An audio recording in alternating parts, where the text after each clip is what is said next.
Noong unang panahon, sa malayong kagubatan ng Sierra Madre, may isang mito tungkol sa isang demonyong reyna na nagngangalang Lilith.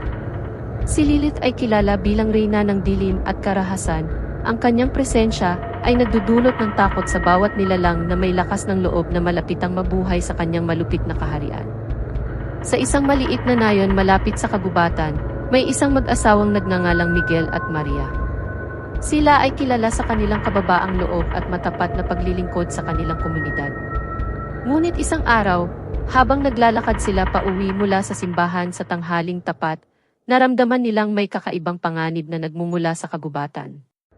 Ang hangin ay biglang umiikot at parang may malamig na boses na humihikbi sa kanilang pandinig. Maria, Miguel, bulong ng boses na tila galing sa hangin.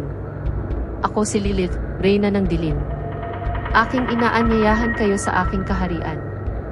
Nanginginig sa takot si Maria, ngunit si Miguel ay nagpakatatag. Huwag kayong magpakita sa amin, Lilith. Kami mga taong may pananampalataya sa Diyos, hindi kami magpapaengkanto sa inyo, sigaw ni Miguel, subalit ang boses ni Lilith ay lalo pang lumakas.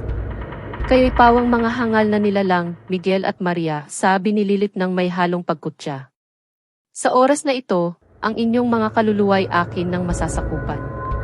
Sa gitna ng dilim at takot, biglang may nagmaliw na anghel na may malakas na liwanag na lumitaw sa harap nila.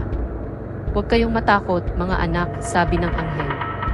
Ako si Gabriel, tagapagtanggol ng mga tapat sa Diyos. Lumayo ka, Lilith. Hindi mo sila magagapi.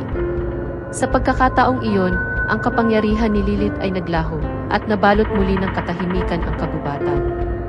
Si Miguel at Maria ay nagpasalamat sa pagtanggol ng anghel at muling nagpatuloy sa kanilang paglalakbay pauwi.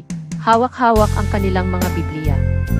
Mula noon, ang kwento kay Lilith, reyna ng dilim, ay naglaho na parang usok sa hangin. Ngunit ang aral ng kaganapan ay nanatiling buhay sa mga puso ng mga naniniwala.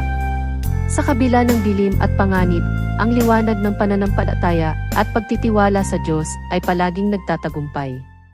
Ang kwento ni Lilith at ng mag-asawang Miguel at Maria ay patuloy na nagpapaalala sa mga taong naniniwala sa kapangyarihan ng kabutihan at pag-asa laban sa kadiliman.